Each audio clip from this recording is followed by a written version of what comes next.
아침 묵상에 오신 여러분들을 환영하고 축복합니다. 또 이렇게 하루의 시작을 하나님의 말씀으로 시작할 수 있게 허락하신 하나님께 감사드리고요. 또 이렇게 아침 묵상으로 시작할 때 하나님께 필요한 은혜를 주실 줄 믿습니다. 오늘은 목요일인데요. 참 목요일은 한 주간 제일 힘든 날이죠.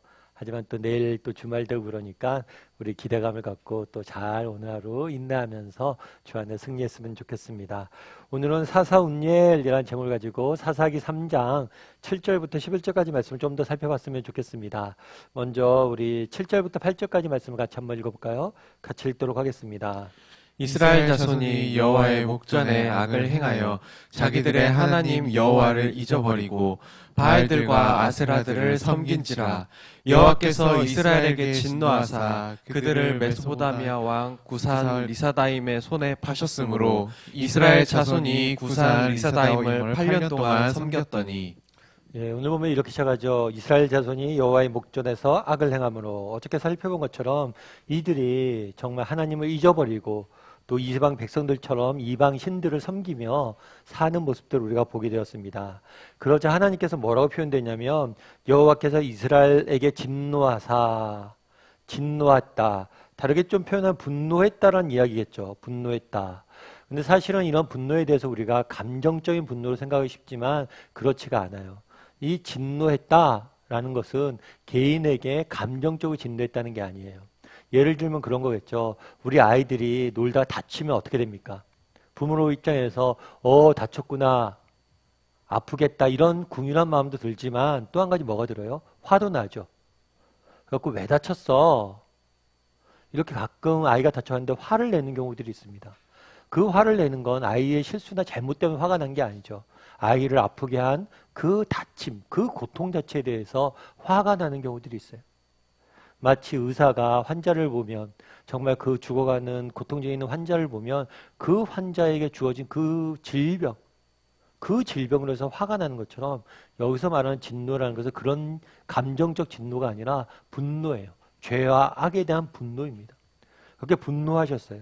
분노하신 다음에 뭐라고 표현되냐면 메소포다미아 왕 구산 리아담의 손에 파셨다라고 되어 있어요. 다르게 말하면 뭐라고 표현할 수 있냐면 구사다임이 이스라엘 백성들을 지배할 수 있도록 임시로 허락하신 거죠. 뭘 허락하신 거예요? 고통을 허락하신 거예요. 그럼 우리가 여기서 알 수 있는 건 뭘까요? 하나님께서 때로는 정말 우리에게 보다 귀한 가르침, 보다 좋은 가르침을 주기 위해서 이러한 고통들을 허락하실 때가 있다는 거예요. 우리 잠언 3장 12절 말씀 같이 한번 읽어볼까요? 같이 읽도록 하겠습니다. 대저 여호와께서 그 사랑하시는 자를 징계하시기를 마치 아비가 그 기뻐하는 아들을 징계함 같이 하시느니라. 사실 우리는 그런 이야기를 드죠. 오늘 되게 잠언 3장 12절에 보면 서로 앞뒤가 안 맞는 말이 있어요. 뭐냐면 그 사랑하는 자를 뭐 한다고요? 징계한다. 그리고 그 아비가 기뻐하는 자를 징계한다. 어떻게 사랑과 징계, 사랑과 분노가 함께 할 수 있을까? 어떻게 사랑과 고통이 함께 할 수 있을까? 우리는 의심할 수가 있습니다. 하지만 그렇지가 않아요. 어쩌면 징계하는 이유는 뭐냐면 사랑하기 때문이에요.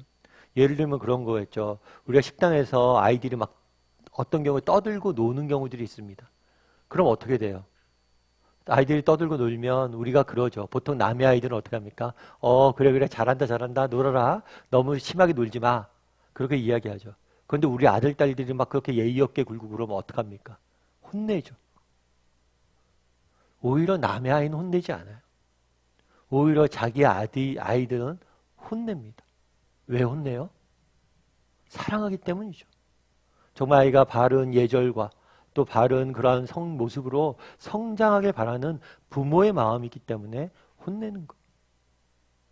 그래서 사실 사랑과 진노, 사랑과 고통, 사랑과 아픔이 정말 어떻게 이게 공존할 수 있을까라고 생각하지만 실제로 우리가 살다 보면 공존해요. 이상하게도.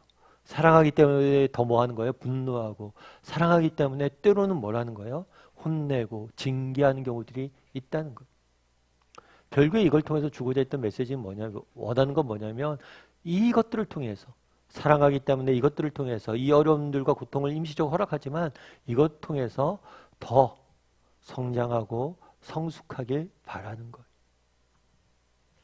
거예요.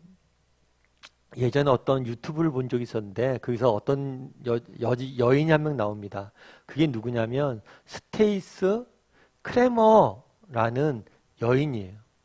이 여인이 뭘 하냐면 작은 상자 하나를 가지고 나와요. 그리고 퀴즈를 냅니다. 이 상자 안에 담겨져 있는 게 뭘까요? 라고 이야기를 해요. 그러면서 힌트를 두 가지를 줍니다. 뭐냐면 이 상자 안에 든 것, 이 상자 안에 든 것이 자기 인생에 받은 가장 값진 선물이었대요. 그러면서 뭐라고 표현하냐면 첫째, 이것은 온 가족과 친구들이 매일같이 저를 찾아오는 계기가 되었습니다. 그들은 바쁜 삶을 제쳐놓고 제게 달려와 그 어느 때보다 저를 즐겁게 해주었습니다. 이것 때문에 온 가족과 친구들이 날마다 저를 찾아왔다는 거예요. 그리고 두 번째, 이것으로 인해서 미래에 대한 걱정을 없애주었습니다. 이것을 받게 된 후에 저는 이전과 달리 하루를 즐겁게 살아갈 수 있게 되었습니다. 이 선물을 받은 다음에 뭐라고 그래요? 미래에 대한 걱정이 없어졌다는 거예요. 정말 친구와 가족의 사랑을 받고 미래에 대한 걱정이 없어지는 것. 이게 얼마나 귀한 거예요. 여러분이라면 이런 선물을 받고 싶을까요? 안 받고 싶을까요? 받고 싶죠. 그러면서 이 여인이 이야기해요. 그럼 이것은 무엇일까요? 물은 다음에 그렇게 답을 써요. 답은 뭐냐면 뇌종양이었어요. 뇌종양. 그러면서 자기가 뇌종양을 겪으면서 있었던 일들 에 대해 쭉 결론을 내는 뭐라고 그런 거예요? 이 병에 걸리잖아요. 그러니까 그동안 가족과 친지들이 서로 사랑하잖아요. 하지만 제대로 표현도 못하고 살아갔잖아요. 그런데 시간을 내서 와서 함께 즐겁게 보내며 서로가 정말 얼마나 소중한지 다시 한번 확인했다는 거예요. 뿐만 아니라 뭐까지. 첫 번째는 또 이해가 되죠. 근데 두 번째 뭐라고 그래요? 내일에 대한 걱정을 없애줬다는 거예요. 정말 이 병에 걸리기 전까지는 너무 열심히 살았다는 거예요. 앞만 보고 막 달려갔다는 거예요. 어디로 가고 있는지 주소를 모르고. 그런데 앞만 보고 달려갈 때는 늘 내 마음에 뭐가 있었던 거예요? 두려움과 염려가 있었다는 거예요. 그런데 이 뇌종양이 걸린 다음에 자신의 인생을 다시 한번 돌아보고 내 인생의 소중한 것들이 무엇일까? 다시 한번 재정립을 하다 보니까 내 마음에 그동안 사로잡고 있던 그런 두려움과 염려가 사라졌다는 거예요.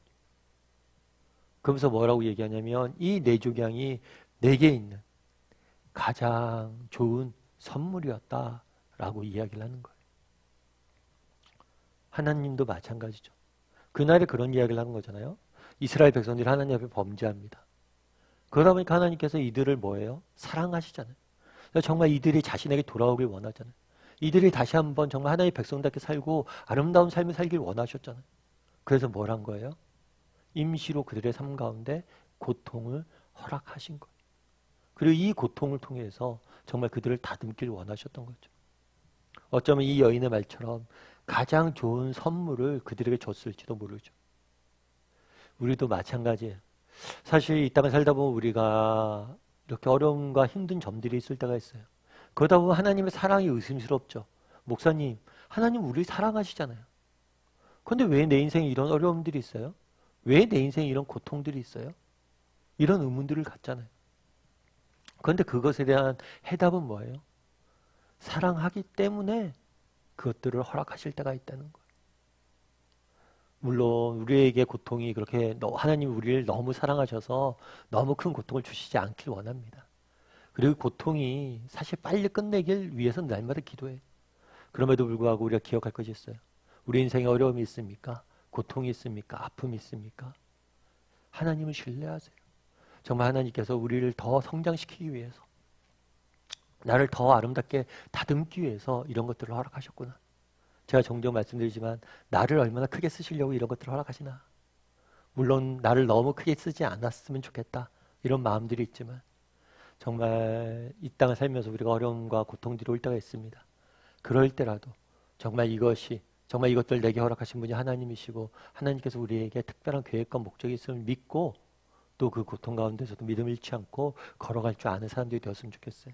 그럼 하나님께서 이 모든 과정들을 통해서 우리를 더 아름답게 빚으실 거예요. 그런 믿음을 가지고 한 걸음 한 걸음 걸어갈 줄 아는 저와 여러분이 되었으면 좋겠습니다.